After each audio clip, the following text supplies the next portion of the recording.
दूसरे फेज में कुल 36.93% पोलिंग अभी तक हुई है।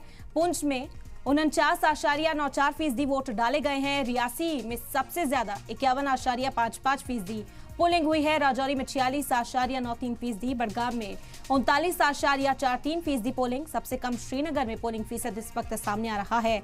में 17% वोटिंग अब तक श्रीनगर में हुई है। ये आंकड़े इस वक्त सामने आए हैं। लगातार लोगों से अपील की जा रही है कि अपने वोटिंग राइट का इस्तेमाल करें, अपने घरों से बाहर निकले, वोटिंग सेंटर्स का रुख करें और वोट डालें। हक़े जो रायदही है उसका इस्तेमाल करें। आज जमहूरियत का ये जश्न है और इस जश्न का हिस्सा बने, अपने फर्ज की अदायगी करें।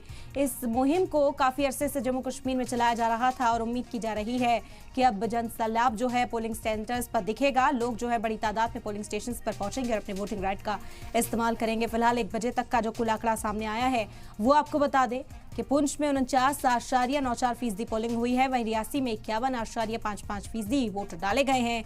राजौरी में 46.93% वोटिंग हुई है। बड़गाम में 39.43% पोलिंग हुई है और सबसे कम जो वोटिंग परसेंटेज सामने आया है वो 17.95% श्रीनगर से सामने आया है। तो जम्मू कश्मीर में वोटिंग का अमल जारी है। 26 सीटों पर लगातार वोटिंग करने के लिए लोग पहुंच रहे हैं। 239 उम्मीदवार मैदान में हैं। कई बड़े नाम भी इस वक्त उनकी जो किस्मत है वो भी आज ईवीएम में कैद हो जाएगी, वो भी इस इंतखाबी मैदान में हिस्सा लिए हुए हैं।